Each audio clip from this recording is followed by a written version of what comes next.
You're listening to Thursday Night AMP on the Angry Marks Podcast Network. Mike, I know you said you hadn't had a chance to get the whole story when you first got back to me this afternoon. I assume you're caught up on it now. Yeah. See, where I had left off last night was that Dan Henderson was hurt. He possibly had torn a ligament, which ended up being, a small tear, or at least a bad stress of the MCL, and it limited it enough where he could not. It was looking like, I guess, he may not be available to fight, and there were names already being bandied about. And it looked like, okay, if this is true and Henderson can't fight, that it's going to be Chael. Wake up this morning, it's like, okay, download the show with Dave and Brian, listen to that. Okay, they didn't say Chael's name, and but they knew, Dave obviously kind of basically let everybody know something was seriously up with Henderson and what's going to happen. And then went to work and was busy all day, didn't get a chance to check into anything, and I didn't have my phone on me for most of the day. So I just didn't know until I picked up my phone and saw a couple of texts, and then got back home and really saw what had happened, and I'm blown away by it. I really, really am. I don't understand from Jon Jones's camp's perspective.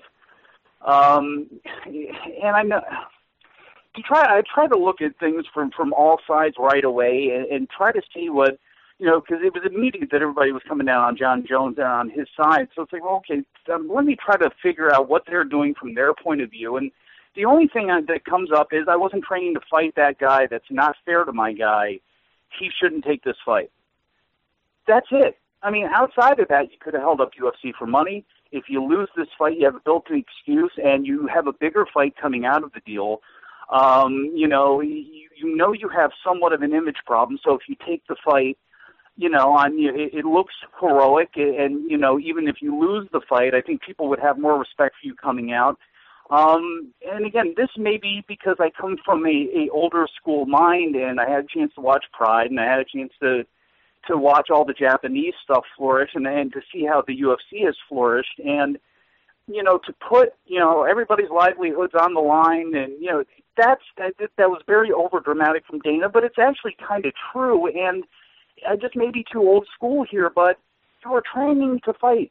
You fight who's putting it. It's just, this is what separates you from boxing.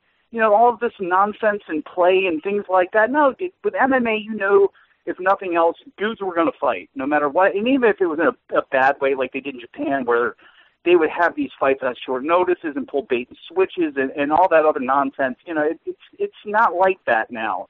So to not take the fight, I don't get it. I absolutely don't get it, especially when you are training for a bigger, stronger, more wily wrestler. And again, like Dave said, it's a different kind of wrestler. That may be true, but it doesn't matter. You're training for a guy who was much bigger, who in a lot of ways is much more skilled and is much more dangerous, and you choose not to take the fight. I don't know what it is, and I know Ed Soares, and Anderson Silva know they can stick it to Dana, and they know they kind of have him by the balls in some ways, so they take that to their professional advantage. And I guess you can say Greg Jackson did that too, and Jon Jones is doing that too, but I think they're wrong in this case, and I think if you went to the general public with it, like, hey, they wanted to fight this guy out of nowhere, they would think about it from a sporting, an NFL, or a boxing, or that point of view, where they go, well, that's not fair. No matter what you say, that's not fair. But when when you know MMA, and when to me, from my perspective, with mixed martial arts, that's the complete wrong answer. That's not what you do. You take the fight. Well, I have a different perspective, but before I give it, I want Peter to give his 2 cents. So, Peter, go ahead. What I don't understand is, Dan Henderson, NCAA Division I wrestler. He was on the Olympic team. Chael Sonnen, NCAA wrestler, alternate to the Olympic team. I don't see the difference in the fighting style between these two guys. I mean, it's basically, you're right. You got to fight whoever we put in front of you. And yes, Henderson has knee injury. We got to fill this spot. Sonnen, you and Jones have been going back and forth. Let's put up or shut up. Let's do it. Let's do the fight. And Sonnen's like, I'll do it tonight. Let's do it. Let's do it right now. If you're really concerned about this being a title fight, then don't have the title on the line. Say, yes, you don't deserve a title shot, but we'll give you Jon Jones in a non-title. And if you beat Jones, you're the number one contender. You have to earn your title shot. That's what I think.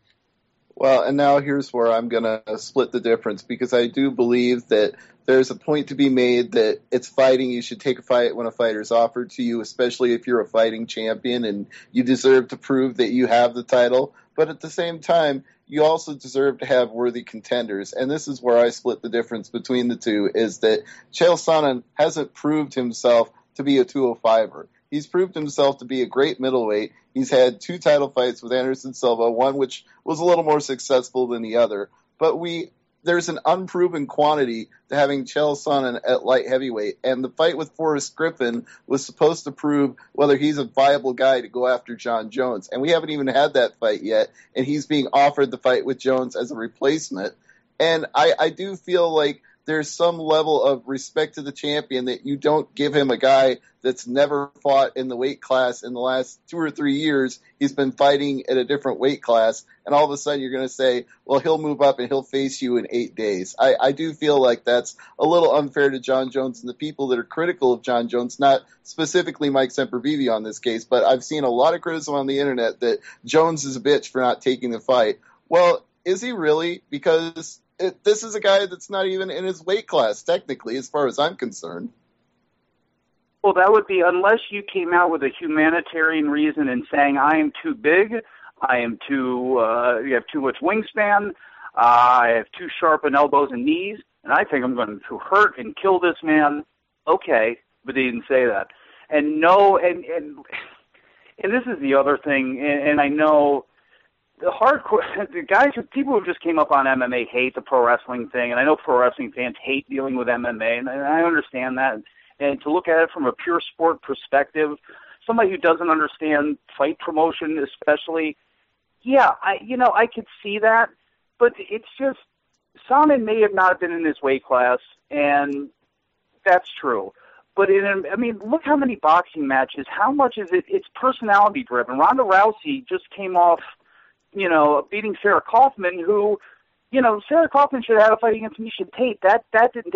Sometimes, again, and Jon Jones also said Machida. He did a high risk, no reward. He didn't want to take the Machida fight either. So if he didn't want to take the Machida fight, who else is there?